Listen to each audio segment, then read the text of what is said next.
स्वागत करते हैं आप सभी का अपने प्यारे से एससी इंग्लिश क्लासेस के इस यूट्यूब चैनल पे डियर स्टूडेंट्स। और हम लोग तैयारी कर रहे थे पूरा जान लगा करके किस चीज का, इंग्लिश ऑनर्स का। और आज अपना जो मोस्ट रिपीटेड क्वेश्चन है वो आज का लास्ट है, विक्टोरियन नोबेल। ये हम लोग पेपर 1 की तैयारी कर रहे थे पूरा जान लगा करके पेपर 1 में, और अभी हम लोग पढ़ रहे थे मेजर ट्रेंड को।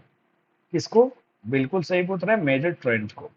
इसके बाद हम लोग शुरू करेंगे डियर स्टूडेंट्स पेपर 2 के बारे। पेपर 1 में जो मेजर ट्रेंड के बाद आता है मेजर ऑथर्स की कहानी, तो उस पे हम लोग शुरू करते हैं। ठीक है, तो आइए। अगर जिसो ने जैसे बच्चे ने अगर वीडियो नहीं देखा होगा पिछले वाले, उसके डिस्क्रिप्शन में जाएंगे, सारे के लिंक आपके अवेलेबल हैं, ठीक है ना।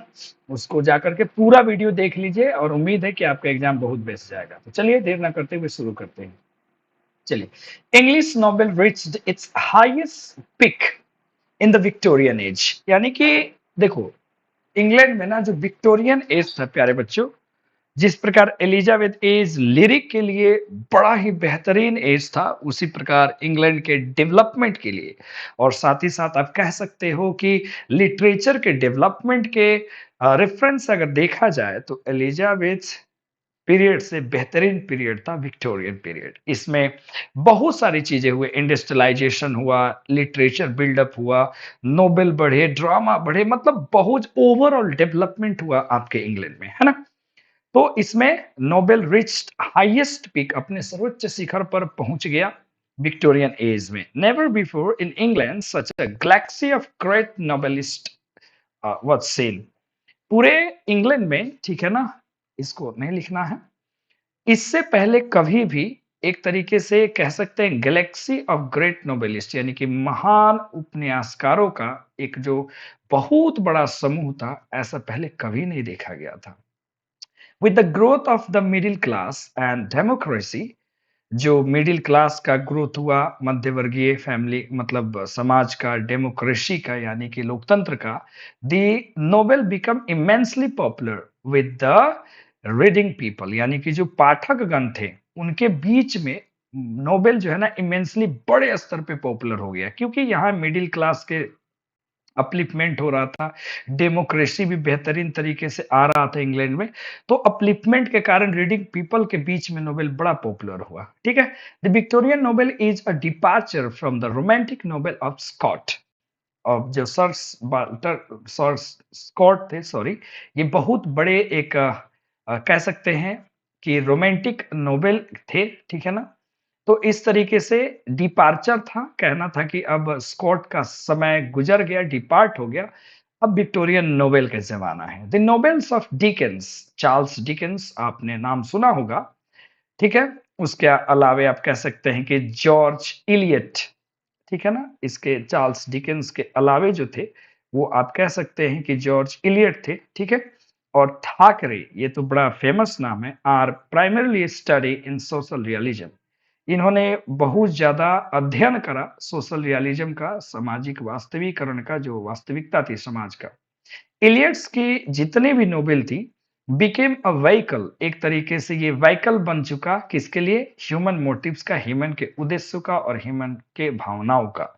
यानी कि इलियट्स की जो नोबेल थी बहुत ज्यादा महत्वपूर्ण भूमिका निभाई थी।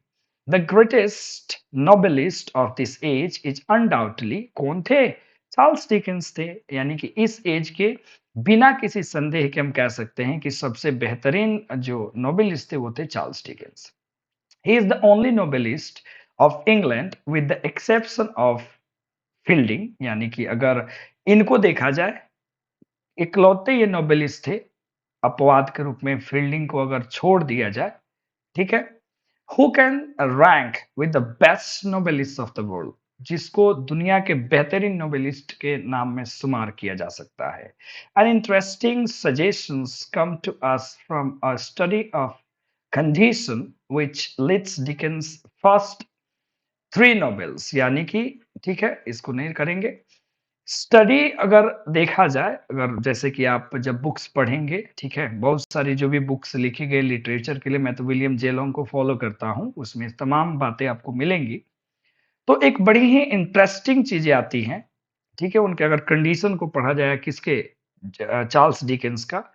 जिन्होंने जो 3 नॉवेल्स लिखे, कहीं न कहीं उनके कंडीशन से डिपेंडेंट था। जैसे पिकविक जो लिखा गया सजेशन पर, एक एडिटर के सजेशन पे, बता एडिटर के सजेशन पे उन्होंने पिकविक एक नॉवेल लिख दिया। Each chapter is to be accompanied by cartoon. हर एक चैप्टर पिकविक का, उसमें क्या होता था, कार्टून होता था। किसके द्वारा? सेइमर के द्वारा। किसके द्वारा? सेइमर कार्टून लिखता था। हर एक नोवेल के चैप्टर में एक कार्टून डाला जाता था, आर्टिस्ट था उस जमाने का। And the object is to amuse the people. इसका प्रयोग क्यों किया जाता था? लोगों को अम्यूज करने के लिए, लोगों को थोड़ा बहुत हंसाने के लिए, ठीक है। हिज नेक्स्ट नोवेल, दूसरा नोवेल था पिकविक के बाद, Oliver twist becomes popular among the people of the society. ये समाज के लोगों के बीच में बहुत ज्यादा प्रसिद्ध हुआ नोवेल।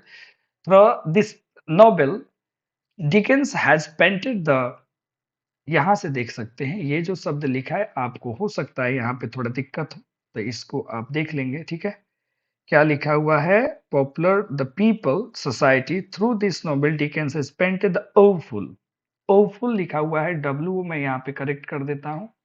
ओफुल मतलब होता है दयनीय, पिटिएबल आप कह सकते हैं, बुरा स्थिति था, ठीक है। कंडीशन ऑफ द पुअर, गरीब लोगों के जो दयनीय स्थिति थी उसको, सोसाइटी, समाज, कहाँ, जो इंग्लैंड के समाज में जो गरीब लोगों की दयनीय स्थिति थी उसको उन्होंने पेंट करा, उसको उन्होंने दर्शाया।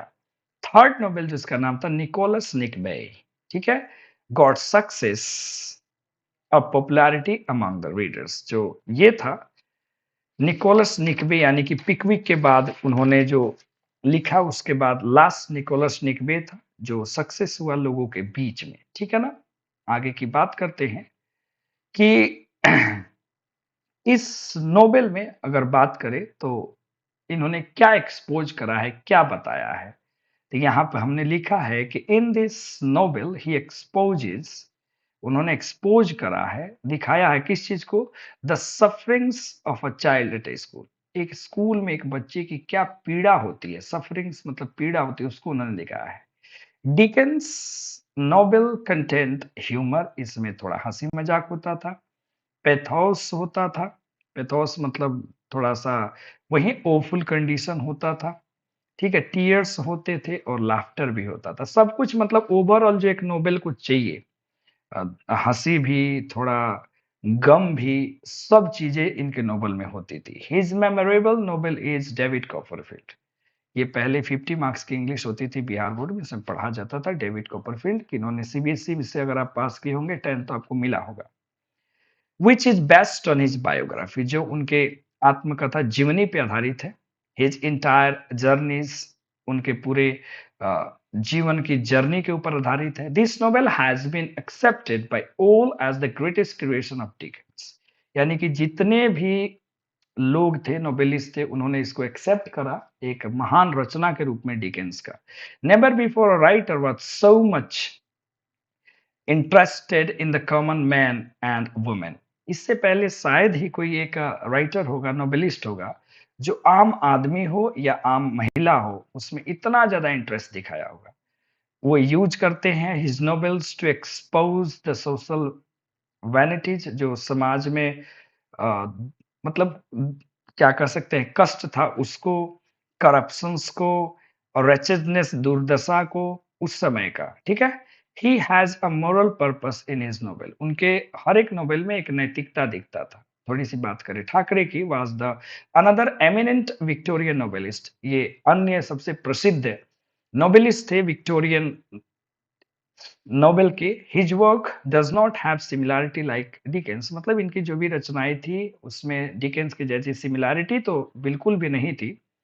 डिकेंस स्पीक करता था, बताता था लोअर क्लास सोसाइटी के बारे में, ठाकरे स्पीक करते थे हाई क्लास सोसाइटी के बारे में। His best Nobel was vanity, उनका बेस्ट नोबेल था घमंड। वैनिटी मतलब होता है घमंड, फेयर।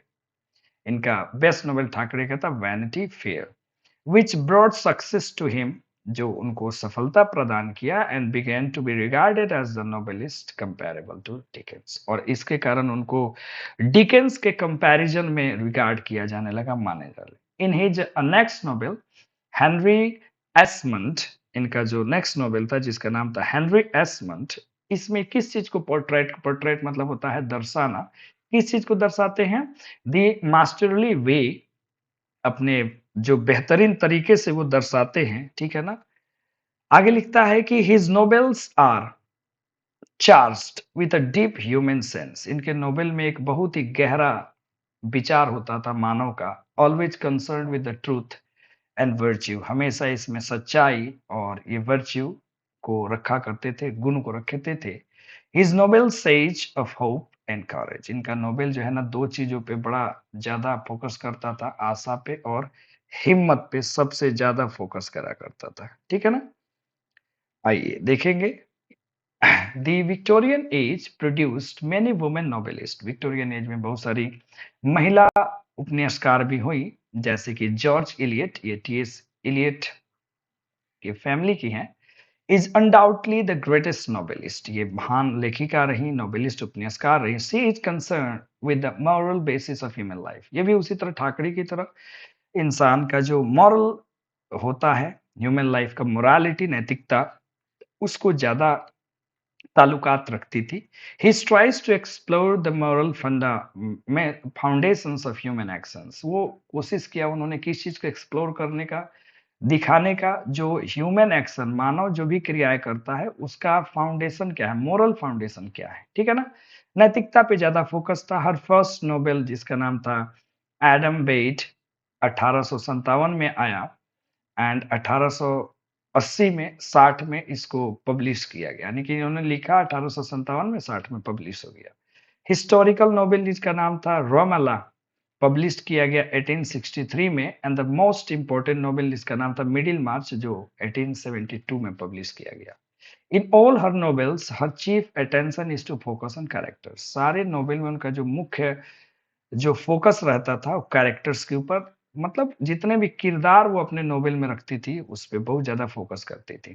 कुछ और भी छोटे छोटे नोवेलिस्ट रहे इस एज के, जैसे थॉमस हार्डी रहे, जॉर्ज गिस्पिंग रहे, ठीक है ना? जॉर्ज क्या रहे?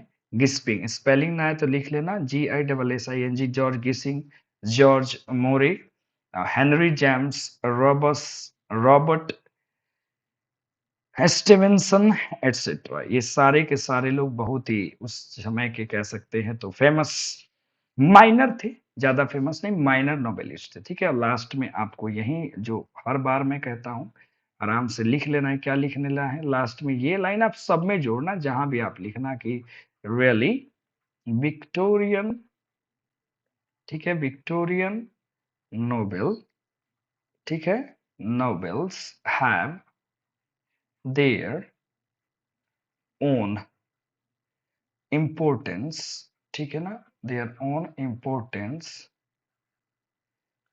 In the history of English literature, English literature specially in English novel. Okay, तो यहां से आप कंप्लीट हो गया हम लोग का आज क्या जो मेजर ट्रेंड हम लोग पढ़ रहे थे। मैंने जितना भी मोस्ट रिपीटेड क्वेश्चन आपको बताने की कोशिश किया, उम्मीद करता हूं कि ये लेसन बहुत ही होगा। इसका मैं तुरंत एक प्लेलिस्ट बना दूंगा, ठीक है, ताकि बच्चों को एक जगह से मिल जाएगा। चलिए तुरंत हम मिलेंगे मेजर ऑथर्स को लेकर के। Thank you very much, bye.